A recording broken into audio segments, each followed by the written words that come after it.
बिस्मिल्लाहिर्रहमानिर्रहीम अस्सलाम वालेकुम। मैं हूं मोहम्मद उस्मान। वीवर्स, आज की वीडियो में हमने सेट थ्योरी से रिलेटेड चंद एक मज़ीद कॉन्सेप्ट्स को समझना है ताकि प्रोबेबिलिटी के बेसिक कॉन्सेप्ट्स को समझना हमारे लिए आसान हो जाए। प्रीवियस वीडियो में हमने सेट को डिफ़ाइन किया, उसके बाद हमने बात की कि सबसेट क्या है, यूनिवर्सल सेट किसे कहा जाता है। आज की वीडियो में हमने बात करनी है कि कंप्लीमेंट्री सेट किसे कहा जा सकता है, कैसे बनाया जा सकता है, और उसके बाद फिर हम बात करेंगे कि वेन डायग्राम क्या है, और फिर उसके अलावा हम जिक्र करेंगे मुख्तलिफ ऑपरेशंस का कि सेट के दरमियान मुख्तलिफ ऑपरेशंस जो हैं जिनको यूज़ करते हुए हम नया सेट हासिल कर सकते हैं, वो ऑपरेशंस कौन कौन से हैं जिनकी हमें प्रोबेबिलिटी थ्योरी में भी ज़रूरत पड़ेगी। तो आइए सबसे पहले बात करते हैं कंप्लीमेंट्री सेट की। सेट के बारे में तो वीवर्स हमने बात कर ली कि well defined collection of distinct objects को सेट कहा जाता है, और फिर हमने यूनिवर्सल सेट भी पढ़ लिया कि जितने भी अंडर स्टडी सबसेट्स होते हैं उन सब को जिसकी मदद से बनाया गया हो, जिस एक पर्टिकुलर सेट के वो सबसेट हों, उस पर्टिकुलर सेट को यूनिवर्सल सेट कहा जाता। लिहाजा यूनिवर्सल सेट को समझ लेने के बाद अब हम कंप्लीमेंट्री सेट को समझते हैं। जी, इस कंप्लीमेंट्री सेट क्या है जिसको ए बार या ए प्राइम से जाहिर किया जा सकता है। ये हमारे पास ए प्राइम की नोटेशन वीवर्स आपके सामने है। ए के ऊपर बार से भी इसको जाहिर किया जा सकता है। लिहाजा complement of any set A is denoted by A prime या ए बार, या फिर हम ए के ऊपर सी लिख दें तो उसका भी मतलब भी यही है कि ये ए का कंप्लीमेंट है। ये जो सेट बना हुआ है इसको हमने ए सी से जाहिर कर दिया, यानी ए कंप्लीमेंट को ये जाहिर कर रहा। तो लिहाजा हमारे पास ये है क्या, तो आपके सामने व्यूअर्स मेंशन है कि ये बराबर होता है हमेशा u माइनस ए के। इट मीन्स कि यूनिवर्सल सेट में से गिवन सेट को माइनस कर दें तो हमारे पास जो बाकी एलिमेंट्स का सेट बनेगा वो हमारे पास कंप्लीमेंट्री सेट कहलाएगा। यानी हम कह सकते हैं कि complement of any set A is a set that contain all elements those are belongs to the universal set but not belongs to the set A। कि हमारे पास ऐसे तमाम एलिमेंट्स का सेट जो यूनिवर्सल सेट में तो मौजूद है लेकिन जिसका कंप्लीमेंट फाइंड कर रहे हैं उसमें नहीं है। यानी यूनिवर्सल सेट में से ए को निकाल दें, बाकी जो बचेगा वो ए का कंप्लीमेंट। कोई सेट बी है तो बी को निकाल दें यूनिवर्सल में से, बाकी जो एलिमेंट्स बचेंगे वो हमारे पास बी का कंप्लीमेंट होगा। फॉर एग्जाम्पल हमारे पास यूनिवर्सल सेट है 1 2 3 4 5 6 7 8 9 एंड 10, यानी फर्स्ट 10 नेचुरल नंबर्स का सेट है, और हमारे पास एक सेट ए है फर्स्ट 5 इवन नंबर्स का 2 4 6 8 एंड 10। अब ए का अगर हमने कंप्लीमेंट फाइंड करना है यानी ए बार, तो ये बराबर होगा u माइनस ए के, यानी 1 2 3 4 5 6 7 8 में से ए के एलिमेंट्स को निकाल दें, यानी 2 4 6 8 एंड 10 को निकाल दें, तो बाकी व्यूअर्स जो सेट बचता है वो क्या है 1 3 5 7 एंड 9। तो ये हमारे पास जो ऑड नंबर्स का सेट बन गया, ये हमारे पास क्या कहलाएगा, कंप्लीमेंट्री सेट कहलाएगा ए का। तो लिहाजा किसी भी यूनिवर्सल सेट में से किसी गिवन पर्टिकुलर सेट को माइनस कर दें तो बाकी बचने वाला जो सेट है वो हमारे पास कंप्लीमेंट्री सेट कहलाता। इसके बाद हम बात करेंगे वेन डायग्राम की। तो वेन डायग्राम किसे कहते हैं, ये हमारे पास गिवन सेट्स को ग्राफिकली रिप्रेजेंट कर देना, गिवन सेट्स की जो प्रेजेंटेशन है ये हमारे पास वेन डायग्राम कहलाएगी। और वेन डायग्राम में हमारे पास जो यूनिवर्सल सेट होता है उसको हम आमतौर पर रेक्टेंगल से जाहिर करते हैं, जिस तरह के आपके सामने ये मेंशन है, और उसके बाद जो हमारे पास सबसेट्स हैं उनको सर्कल्स की सूरत में जाहिर किया जाता। ये दो एग्जांपल्स व्यूअर्स आपके सामने हैं। अगर हमारे पास कोई ऐसे दो सेट्स जिनके दरमियान कोई कॉमन एलिमेंट्स मौजूद हैं तो उनको फिर हम सर्कल्स को भी कॉमन कुछ एरिया उनका जाहिर कर देंगे, जिस तरह के ये हमारे पास कॉमन एरिया है दोनों सर्कल्स का, यानी दोनों सेट्स का। तो लिहाजा हमारे पास ये ओवरलैपिंग सेट्स को जाहिर कर रही है ये diagram.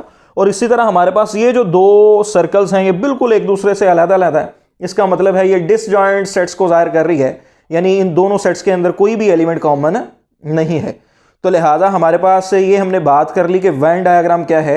Graphical representation of given sets is called Venn diagram, जहां पे हमने बात कर ली कि यूनिवर्सल सेट को रेक्टेंगल की सूरत में जाहिर किया जाता है और सब सेट्स को फिर हम रेक्टेंगल के अंदर सर्कल्स की सूरत में जाहिर कर देते हैं। इसी तरह अब हम बात करेंगे वेन डायग्राम के बाद कि हमारे पास कोई दो या दो से ज़्यादा सेट्स हैं, उनके दरमियान मुख्तलिफ ऑपरेशंस करके हम नए सेट्स हासिल कर सकते हैं।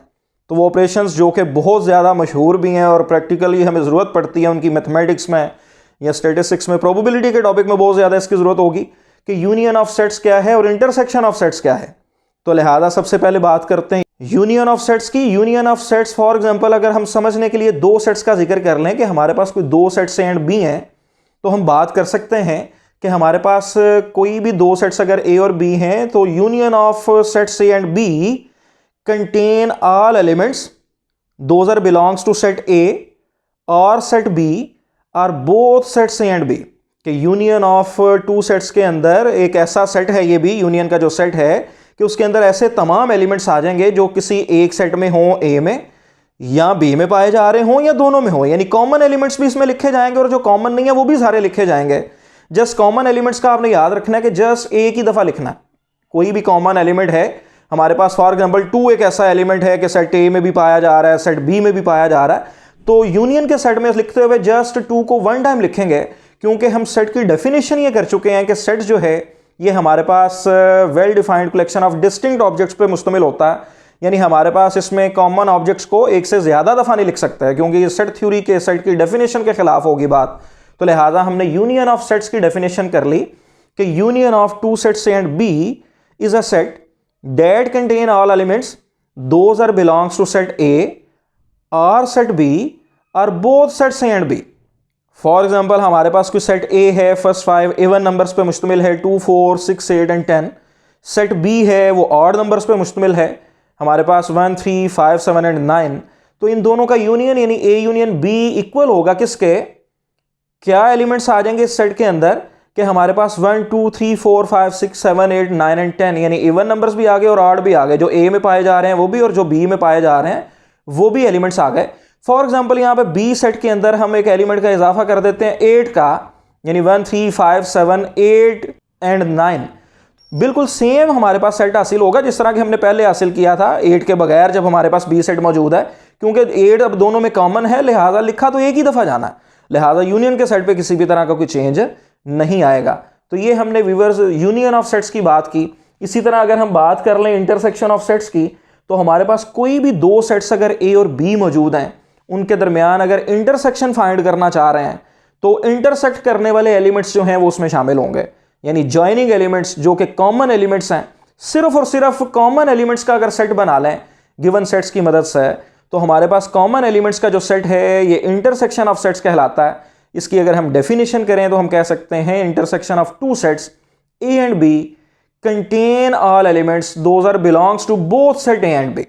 आपके सामने ये डेफिनेशन मेंशन है कि ए एंड बी का जो इंटरसेक्शन का सेट है contain all elements those are belongs to both sets A and B, कि दोनों सेट्स जो अगर ए और बी मौजूद हैं उन दोनों के दरमियान कॉमन एलिमेंट्स पे मुश्तमिल अगर हम नया सेट बना लें उनसे, तो हमारे पास ये इंटरसेक्शन का सेट कहलाएगा। फॉर एग्जांपल हमारे पास 1 3 5 7 एंड 9 ये सेट ए है, और इसी तरह हमारे पास सेट बी है जिसमें एलिमेंट्स मौजूद हैं 1 3 4 एंड 5। तो अब ए और बी के अंदर जो एलिमेंट्स कॉमन है वो क्या है, 1 3 एंड 5, यानी हमारे पास ऑड नंबर्स कॉमन है, क्योंकि पहला तो है ही ऑड नंबर्स का और दूसरे में जस्ट एक इवन नंबर है। तो कॉमन एलिमेंट्स का सेट अगर हम बना लें 1 3 एंड 5 का, तो हमारे पास ये क्या कहलाएगा, ए इंटरसेक्शन बी। और इंटरसेक्शन को याद रखना है व्यूअर्स के हम उल्टे यू से जाहिर करते हैं, और यूनियन के सेट को हम बिल्कुल जिस तरह यू लिखा जाता है हम यू से जाहिर कर देते हैं यूनियन को। तो ये व्यूअर्स हमारे पास चंद बेसिक कॉन्सेप्ट्स है सेट थ्योरी के हवाले से, जिसमें हमने बात कर ली कि हमारे पास कंप्लीमेंट ऑफ अ सेट क्या होता है। Complement of any set A is denoted by A prime A bar या ए की पावर सी, पावर में हम सी लिख देते हैं। और उसके बाद हम बात करते हैं कि हमारे पास ये है क्या, it contain all elements those are belongs to the universal set but not in A but not belongs to A, ये हमारे पास कंप्लीमेंट्री सेट है। इसी तरह हम बात करेंगे कि हमारे पास वेन डायग्राम क्या है, the representation of given sets in a graphical form is called Venn diagram. और उसके बाद फिर हमने बात कर ली कि यूनियन ऑफ सेट्स क्या है, union of two sets A and B is a set that contain all elements those are belongs to the set A और set B are both sets A and B. और उसके बाद फिर हमने बात कर ली इंटरसेक्शन ऑफ सेट्स की, कि intersection of two sets A and B is a set that contain all common elements, या all elements those are belongs to the both sets A and B. ये हमारे पास इंटरसेक्शन ऑफ सेट्स है। इसको हम इंशाल्लाह practically जो है apply करना सीखेंगे, इंटरसेक्शन और यूनियन के कॉन्सेप्ट को प्रोबेबिलिटी के क्वेश्चंस पर। नेक्स्ट वीडियो में इंशाल्लाह ताला नेक्स्ट कॉन्सेप्ट्स के साथ मिलते हैं, तब तक के लिए इजाज़त दीजिएगा जी, बहुत शुक्रिया, अल्लाह हाफिज़।